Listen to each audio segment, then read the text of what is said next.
عشان تكون حد جذاب خلّينا نقول الجاذبية إيه، الجاذبية إن أنت بتتشد لحد وأنت لسه ما تعرفش عنه أي حاجة، بس في صفات معيّنة أنت قريتها أول ما شُفته واحد أو واحدة خلّتك تقول إيه ده، هو مين ده؟ هو في حاجة حلوة، في حاجة مختلفة. الحاجة الأولانية اللي بيتكلّم فيها هو شكله عامل إزاي، لابس إيه، مهندم، شعره عامل إزاي، شكله عامل إزاي، لابس حاجة مثلًا مختلفة، لابس مثلًا حاجة بتدُل على شخصيته، لابس ساعة معيّنة، لابس زي ما أنا لابس كده مثلًا خواتم، لازم ألبس حاجة. الحاجة التالتة موضوع إن هو شكله حد نضيف، حد مُرتّب، حد لو قربت منّه تشم ريحة إيه، إن هو حاطط perfume مثلًا. الحاجة الرابعة إن لمّا بيفتح بُقّه بيضيف لك ما بياخدش منّك. في ناس لمّا بتتكلّم كلام عادي، ما بتضيفلكش حاجة، ما بتدّيلكش حتى لو شايفة فيك حاجة حلوة ما بتقولهاش.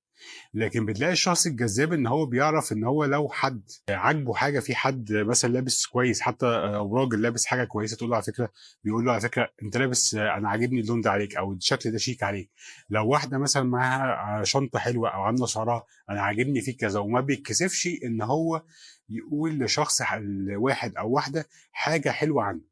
قد ما هو بيبقى إيه، حد بيبسّط الأمور إن هو ما فيش عواقب بعد ده.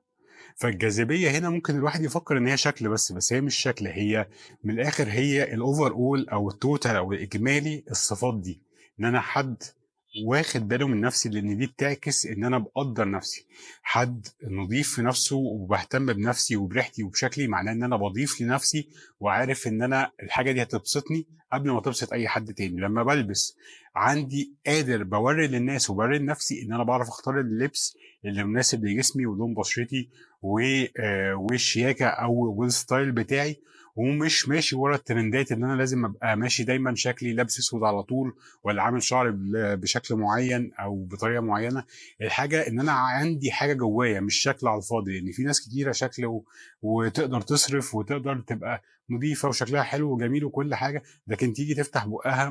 ما تلاقيش أي حاجة مفيدة تتقال قد كلام مش يبوّظ أي حاجة هي كانت عاملاها كويسة. فبتلاقي في الآخر إيه، إن الواحد عشان يكون جذاب بيكرم أو بيسعد أو بيضيف أو بيقدّر نَفْسه في شكله،